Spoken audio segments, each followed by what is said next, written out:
వేదిక పైన నుంచి రేవంత్ రెడ్డి గారు మోదీ గారి గురించి చాలా మంచి మాటలు చెప్పినారు, పెద్ద అన్న అన్నాడు.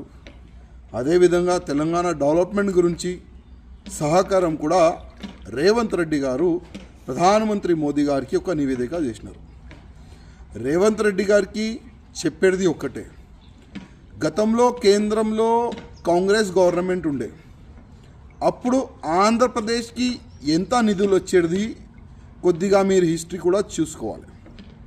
దాని తర్వాత కేంద్రంలో బీజేపీ గవర్నమెంట్ వచ్చిన తర్వాత ఈ 10 ఇయర్స్లో మన తెలంగాణ అభివృద్ధి గురించి ఎన్ని నిధులు ఇచ్చినారు అది కూడా ఒక్కసారి మీరు చూసుకోండి.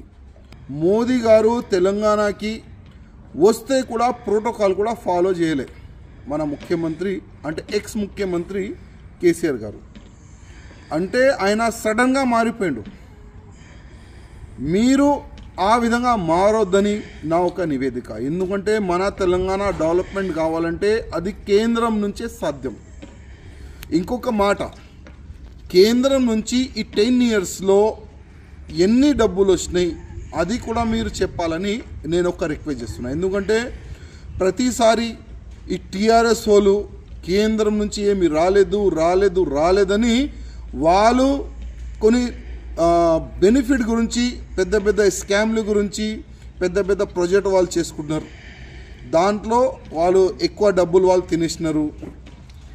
అందుకోసం కేంద్రం నుంచి ఈ 10 ఇయర్స్లో ఎన్ని డబ్బులు వచ్చినాయి తెలంగాణ ప్రజల ముందు పెట్టాలని నేను రేవంత్ రెడ్డి గారికి అడుగుతున్నా, రిక్వెస్ట్ చేస్తున్నా. అదేవిధంగా కేంద్రం నుంచి వచ్చిన నిధుల్లో ఎన్ని కరప్షన్ ఈ టీఆర్ఎస్ వాళ్ళు చేసినారు అది కూడా జనాల ముందు పెట్టాలని నేను రిక్వెస్ట్ చేస్తున్నా. అదేవిధంగా కేంద్రం నుంచి మీరు మంచి సంబంధాలు పెట్టుకుంటే మన తెలంగాణకి అభివృద్ధి గురించి ఎన్ని డబ్బులు కావాలి అంత డబ్బులు మోదీ గారు ఇవ్వడానికి రెడీ.